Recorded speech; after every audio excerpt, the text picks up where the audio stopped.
Revelations chapter 13 and verse 16. The RFID microchip is the mark of the beast.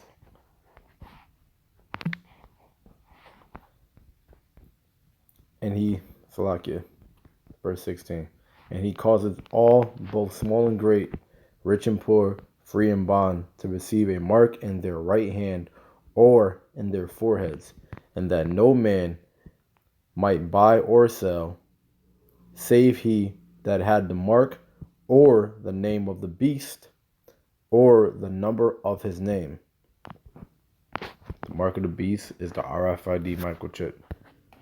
They need a cashless society to implement this mark and begin their new world order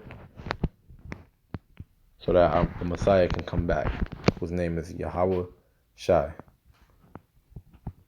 Yahweh Bahasham Yahweh Shai.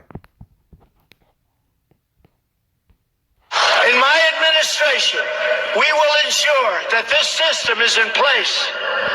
And I will tell you, it will be on land, it will be on sea, it will be in air. We will have a proper tracking system.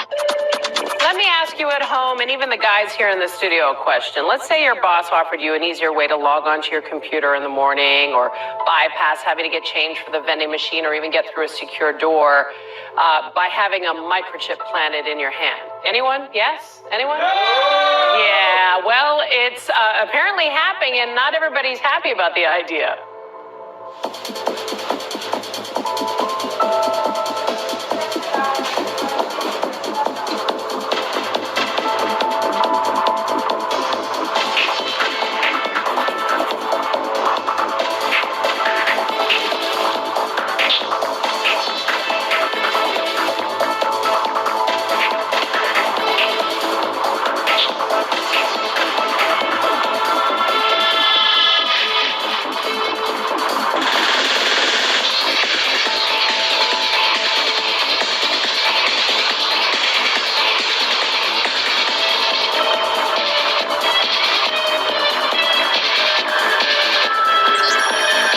Sir.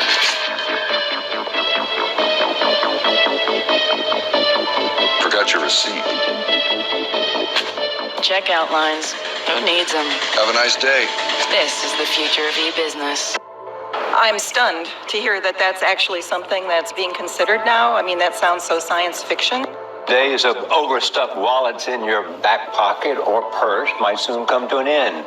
By 2020, mobile wallets on our smartphones are expected to surpass the use of credit and debit cards in the U.S. That has already happened in China. Well, cashless has become the buzzword for the future of shopping. But what about stores without cashiers? Well, these are already a reality in China. Tonight, long lines outside the store that's trying to get rid of them altogether. Let's get ready to shop. Inside Amazon Go, a new grocery store opening to the public for the first time today, there's no checkout or register in sight. Instead, customers use a new app to scan in and start shopping. I might grab a salad. Okay. The Just Walk Out technology is tracking that these items are leaving the shelf, and it's putting them in my virtual cart. And that means, and if I put them back on the shelf, they come out of my virtual cart. Hundreds of cameras read product labels and track your movements. Sensors installed in the shelves collect data about your preferences. How accurate are the cameras in determining that I'm really taking that peppered steak or roasted chicken? The system is highly accurate. On the rare occasion, if you were to find an error, we make it super easy to do a self-service return.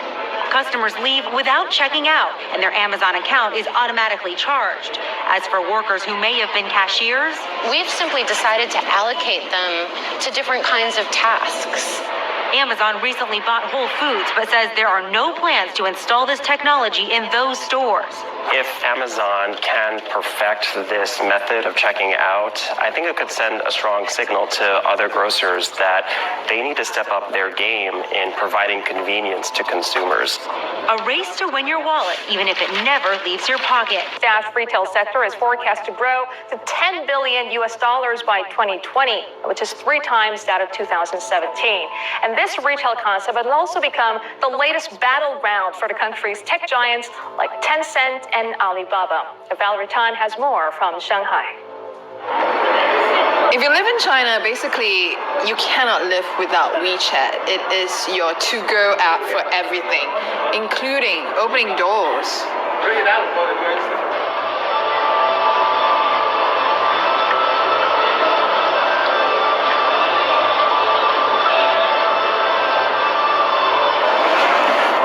And let's see what's in store.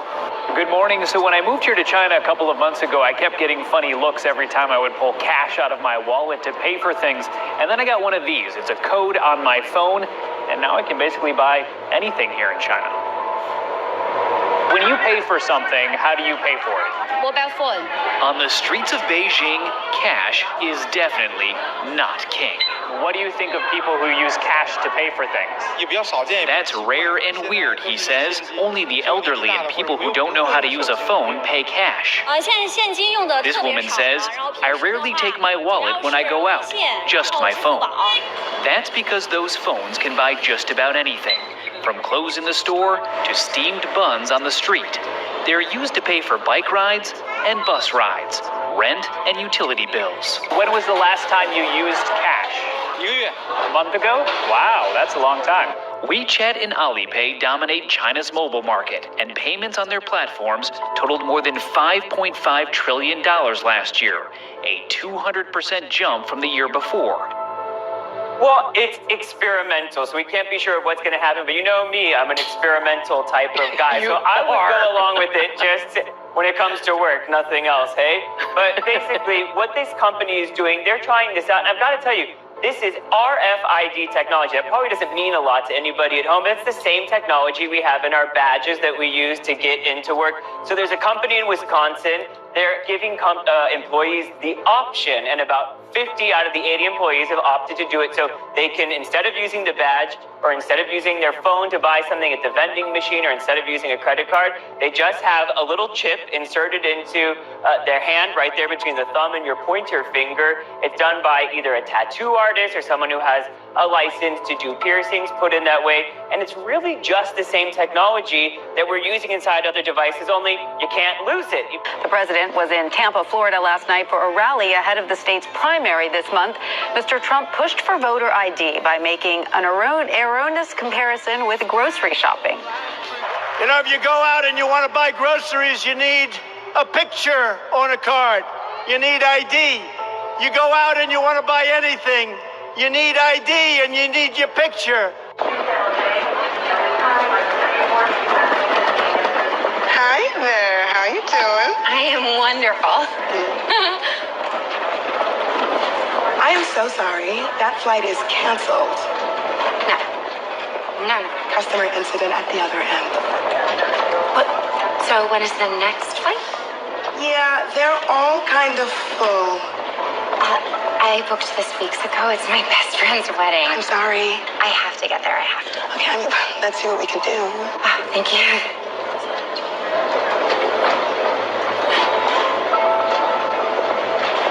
I see there's one standby seat on another plane leaving tonight. That's reserved for members of our Prime Flight program. You got to be a 4.2 or over to qualify. Oh, I'm a 4.2. I'm afraid you're actually a 4.183.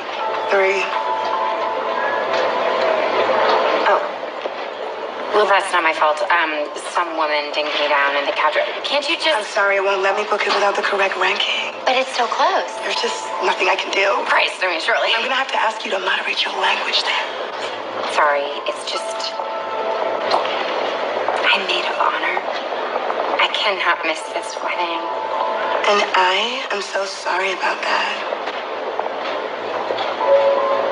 Can you call the supervisor? I cannot do that. Can you just call the supervisor? I cannot do that. Call the supervisor. Okay, that's profanity. We're zero tolerance on profanity. I'm sorry, it's just... Yeah, I have to serve the next customer. No. Step away, ma'am. God, just help me. I'm so sorry. I've called security. Oh, no, please don't do that. I'm a 5-star in you. 5 stars. What's the issue here, Hannah? Intimidation and profanity. Oh, no, I was not intimidating. Don't speak, ma'am. I was just trying to... Okay, so, in order to restore calm, I'm invoking my authority as airport security to dock you 1 full ranking point as a punitive measure. This is a temporary measure. No! The score reverts to normal in 24 hours. No, but I need it now. Period. All downvotes are subject to a ×2 multiplier. ×2? We recommend you avoid negative feedback at this time. I'm on double damage? Please, remove yourself from the airport immediately.